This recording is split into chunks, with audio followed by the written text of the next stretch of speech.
കേരള പ്രവാസി സംഘത്തിൻ്റെ സംസ്ഥാന ജനറൽ സെക്രട്ടറിയാണ് ബാദുഷാ കടലുണ്ടി. ഇത് പ്രവാസി സംഘത്തിൻ്റെ സംസ്ഥാന ട്രഷറർ KC സജീവ് തൈക്കാട്. ഇത് പ്രവാസി സംഘം ജില്ലാ സെക്രട്ടറി BL അനിൽകുമാർ. ഇത് പ്രസിഡന്റ് പോച്ചൽ നാസർ. ഇത്തരത്തിലൊരു പത്രസമ്മേളനം വിളിക്കാൻ കാരണം നാളെ കേരളത്തിലെ പ്രവാസികളുടെ ഈ ബഡ്ജറ്റ് പ്രവാസികളെ അവഗണിച്ചതിൽ പ്രതിഷേധിച്ചുകൊണ്ട് പ്രവാസി സംഘത്തിൻ്റെ നേതൃത്വത്തിൽ നാളെ നിയമസഭയിലേക്ക് മാർച്ച് ചെയ്യുകയാണ്.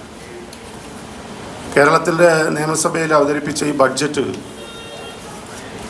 ഒരു നിലക്കും പ്രവാസികളെ അഭിസംബോധന ചെയ്യുന്നില്ല എന്ന ശക്തമായ പ്രതിഷേധം ഞങ്ങൾ രേഖപ്പെടുത്തുകയാണ്. സമീപഭാവിയിലുള്ള ഏത് ബഡ്ജറ്റുകൾ പരിശോധിച്ചാലും പ്രവാസികളെക്കുറിച്ച് കൃത്യമായി അവരുടെ ക്ഷേമവും അവരുടെ സംരക്ഷണമൊക്കെ ഉറപ്പുവരുത്തുന്ന വിധത്തിലുള്ള ബഡ്ജറ്റുകളാണ് കാലാകാലങ്ങളിൽ നിയമസഭയിൽ അവതരിപ്പിച്ചിട്ടുണ്ട്. VD സതീശൻ അവതരിപ്പിച്ച ഈ ബഡ്ജറ്റിനകത്ത് അദ്ദേഹത്തിൻ്റെ സ്പീച്ചിൽ തന്നെ 2 ഭാഗത്ത് മാത്രമാണ് പ്രവാസികളെ സംബന്ധിച്ച് പറയുന്നത്. ഒന്ന്, അദ്ദേഹം പറയുന്നു പ്രവാസികളുടെ ഒരു ഇൻവെസ്റ്റ്മെൻറ്റ് ട്രസ്റ്റ് ഫണ്ട് രൂപീകരിച്ച് നിക്ഷേപം നടത്താനുള്ളതാണ്. പ്രവാസികളെ നേരത്തെ തന്നെ നിക്ഷേപം നടത്താനുള്ള നോർക്കയ്ക്ക് കീഴിലൊക്കെ നിരവധിയായ പദ്ധതികളുണ്ട്. പ്രവാസി NDPRM പോലുള്ള സർക്കാർ നേരത്തെ ഉള്ള ഒരുപാട് പദ്ധതികളുണ്ട്. ആ പദ്ധതികൾക്ക് ഊർജം പകരുന്ന ഒരു കാര്യവും ഈ ബഡ്ജറ്റിനകത്ത് പറയുന്നില്ല. മറിച്ച് പുതിയ പദ്ധതി പറഞ്ഞുകൊണ്ട് ഒരു വാചക കസർത്ത് നടത്തി പോവുക മാത്രമാണ്. രണ്ടാമത് പറയുന്നത് പ്രവാസി ക്ഷേമനിധി ബോർഡിനെ കാര്യക്ഷമമാക്കുമെന്നാണ് പറയുന്നത്. പ്രവാസി ക്ഷേമനിധി ബോർഡിനെ കാര്യക്ഷമമാക്കുമെന്ന് പറഞ്ഞാൽ അത് എന്തെങ്കിലും കാര്യക്ഷമമല്ലാത്തത് ഉണ്ടോ എന്നാണുള്ള സംശയം. അവിടെ പ്രശ്നം എന്താണ്? അവിടെ പ്രധാനമായിട്ട് സാമ്പത്തികമാണ് പ്രശ്നം. എല്ലാ ബഡ്ജറ്റിലും പ്രവാസി ക്ഷേമനിധി ബോർഡിന് പ്രത്യേകമായി ഫണ്ട് അനുവദിച്ചുകൊണ്ട് അതിനെ സഹായിക്കുകയാണ് ചെയ്യുന്നത്. 10 ലക്ഷത്തോളം അംഗങ്ങൾ ഈ ക്ഷേമനിധിയുമായി ബന്ധപ്പെട്ട് നിൽക്കുകയാണ്. ഏതാണ്ട് 1 ലക്ഷം പ്രവാസികൾക്ക് പെൻഷൻ കിട്ടുന്ന ക്ഷേമനിധി ബോർഡാണ്. അത്തരത്തിലൊരു ക്ഷേമനിധി ബോർഡ് അതിനെ സഹായിക്കാൻ അതിൻ്റെ മെയ് മാസത്തെ പെൻഷൻ കഴിഞ്ഞ ഗവൺമെൻറ് ഏപ്രിൽ മാസത്തെ വരെ പെൻഷനും കൊടുത്തിട്ടാണ് പോയിട്ടുള്ളത്. എല്ലാ കാലത്തും അതിനെ ഗവൺമെൻറ് സഹായിച്ചു. അത് ഗവൺമെൻറ്റിൻ്റെ ഒരു ബാധ്യതയാണ് ഈ സമൂഹത്തെ സഹായിക്കാനുള്ള. ആ നിലയിലേക്ക് ഈ ക്ഷേമനിധി ബോർഡിനെ കാര്യക്ഷമമാക്കുമെന്ന് പറയുന്നിടത്ത് എവിടെയും ഇതിന് പ്രത്യേക പണം അനുവദിക്കുമെന്ന് പറഞ്ഞിട്ടില്ല. ഇതിനെ സഹായിച്ചിട്ടില്ലെങ്കിൽ ഈ ക്ഷേമനിധി ബോർഡ് വലിയ പ്രതിസന്ധിയിലേക്ക് പോകും. ആ നിലയിൽ ഈ 2 കാര്യം. മറ്റൊരു കാര്യത്തെക്കുറിച്ച് നോക്കൂ, നോർക്ക പ്രവാസികാര്യ വകുപ്പാണ്. നിരവധിയായ പദ്ധതികൾ ഈ നോർക്കയ്ക്ക് കീഴിൽ പോകുന്നുണ്ട്. ആ പദ്ധതിയെക്കുറിച്ചോ നോർക്ക എന്നൊരു വാക്ക് പോലും ഈ ബഡ്ജറ്റ് സ്പീച്ചിൽ എവിടെയും പറയുന്നില്ല. അപ്പോൾ തീർത്തും ഒരു കാലത്തുമില്ലാത്ത ഈ ഗവൺമെൻറ് പ്രവാസികളുടെ ക്ഷേമം ഉറപ്പുവരുത്തുന്ന ഗവൺമെൻറ് ആണെന്ന് അവർ പ്രഖ്യാപിച്ച് പെൻഷൻ വർദ്ധിപ്പിക്കും, ക്ഷേമനിധി പെൻഷൻ കൃത്യമായി കൊടുക്കും, അങ്ങനെയുള്ള ഒരുപാട് വാഗ്ദാനങ്ങൾ പ്രകടന പത്രികയിൽ പറഞ്ഞുകൊണ്ടാണ് UDF ഗവൺമെൻറ് അധികാരത്തിൽ വന്നത്. പക്ഷേ അവരുടെ തുടക്കം തന്നെ ഈ ബഡ്ജറ്റ് തന്നെ നോക്കിക്കാണുമ്പോൾ വലിയ നിരാശയാണ്. ഇതിൽ പറയാമെന്ന് പറഞ്ഞാൽ കേരളത്തിൻ്റെ എല്ലാ മേഖലയും എടുത്തു നോക്കൂ നിങ്ങൾ. കേരളത്തിൻ്റെ വ്യാവസായിക മേഖല, കാർഷിക മേഖല, ഇവിടെ നിന്നൊക്കെയുള്ള വരവ് എല്ലാം നോക്കൂ നിങ്ങൾ. അതിനേക്കാൾ കൂടുതൽ വരവ് കേരളത്തിൻ്റെ മൊത്ത വരുമാനത്തിൻ്റെ 19.5% സംഭാവന ചെയ്യുന്ന വിഭാഗമാണ് പ്രവാസികൾ. നേരത്തെ അത് 10 വർഷം മുമ്പ് 36.5%.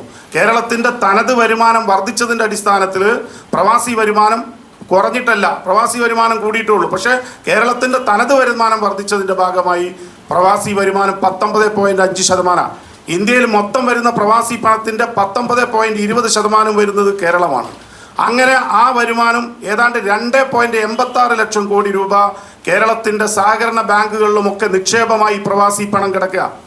10 ലക്ഷം കോടി ആയിട്ടുണ്ട് എന്നാണ് പുതിയ കണക്കുകൾ പറയുന്നത്. ഈ പശ്ചിമേഷ്യയിലെ സംഘർഷമെല്ലാം നിക്ഷേപം ഷിഫ്റ്റ് ചെയ്തതിൻ്റെ ഭാഗമായിട്ട് 10 ലക്ഷം കോടി രൂപ കേരളത്തിൻ്റെ ബാങ്കുകളിൽ മൊത്തം നിക്ഷേപമുണ്ട് എന്നാണ് കണക്കുകൾ സൂചിപ്പിക്കുന്നത്. ഇത് മാത്രമാണോ കേരളത്തിൻ്റെ മാർക്കറ്റുകളെ ഏറ്റവും കൂടുതൽ സജീവമാക്കുന്നത്?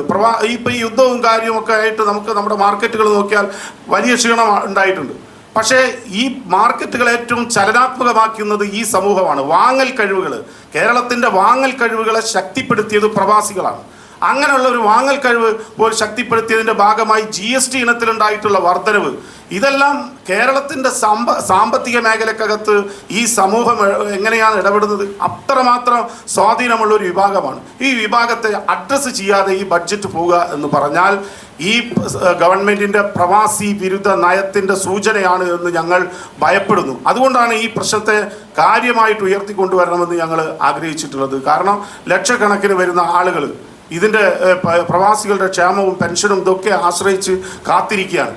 അവർ വലിയ പ്രതീക്ഷയിലായിരുന്നു ഈ ബഡ്ജറ്റിൽ കുറെ പണം നീക്കി വെക്കുന്നത്. കാരണം അംശാദായവും കൊടുക്കാനുള്ള തുകയും തമ്മിലുള്ള അന്തരമാണ് ക്ഷേമനിധി ബോർഡിൻ്റെ വലിയ പ്രശ്നം. അപ്പം ഇതിലൊന്നും ഒരു മുഖവിലക്കെടുക്കാതെ ഈ ഗവൺമെൻറ് പോകുന്നുണ്ട്. അത് ഒരു ശരിയായ രീതിയല്ല. അത് ഈ ബഡ്ജറ്റിൻ്റെ ചർച്ച നടന്നുകൊണ്ടിരിക്കുകയാണ്. ആ ചർച്ചയിലെങ്കിലും ഈ പ്രവാസി ക്ഷേമനിധി ബോർഡിന് പണം നീക്കി വെക്കാനോ അല്ലെങ്കിൽ അതിന് മറ്റ് വഴികൾ കണ്ടെത്താനോ ഉള്ള ഒരു നിലപാട് ഗവൺമെൻറ് സ്വീകരിക്കണമെന്ന് ശക്തമായിട്ട് ആവശ്യപ്പെടുക. ലോകത്തെമ്പാടുമുള്ള മലയാളികൾ ഈ പ്രതിഷേധത്തിൽ പങ്കാളിയാകുന്ന അവസ്ഥയാണ് നമുക്കൊക്കെ കാണാൻ വേണ്ടി കഴിയുന്നത്. അപ്പോൾ അതുകൊണ്ട് എല്ലാ നിലയിലും ഞങ്ങൾക്ക് നിങ്ങൾ മാധ്യമങ്ങളോട് അഭ്യർത്ഥിക്കാനുള്ളത്, ഞങ്ങളെ ഈ പ്രശ്നങ്ങൾ നിങ്ങൾ ഉയർത്തിക്കൊണ്ടുവരാൻ സഹായിക്കണം. കാരണം ഇതൊരു വലിയ സമൂഹമാണ്. പ്രവാസി എന്ന് പറഞ്ഞ വലിയൊരു സമൂഹമാണ്. ആ സമൂഹത്തിൻ്റെ പ്രശ്നം കേരളത്തിൻ്റെ ഒരു പൊതു പ്രശ്നമാണ്. ആ പൊതു പ്രശ്നം ആ രീതിയിലേക്ക് ഉയർത്തിക്കൊണ്ടുവരാൻ കഴിയാതെ പോയാൽ ഞങ്ങളെപ്പോലെയുള്ള പ്രവാസികളായിട്ടുള്ള ലക്ഷക്കണക്കിന് മനുഷ്യരുടെ സങ്കടം പേറേണ്ടി വരും നമുക്ക്.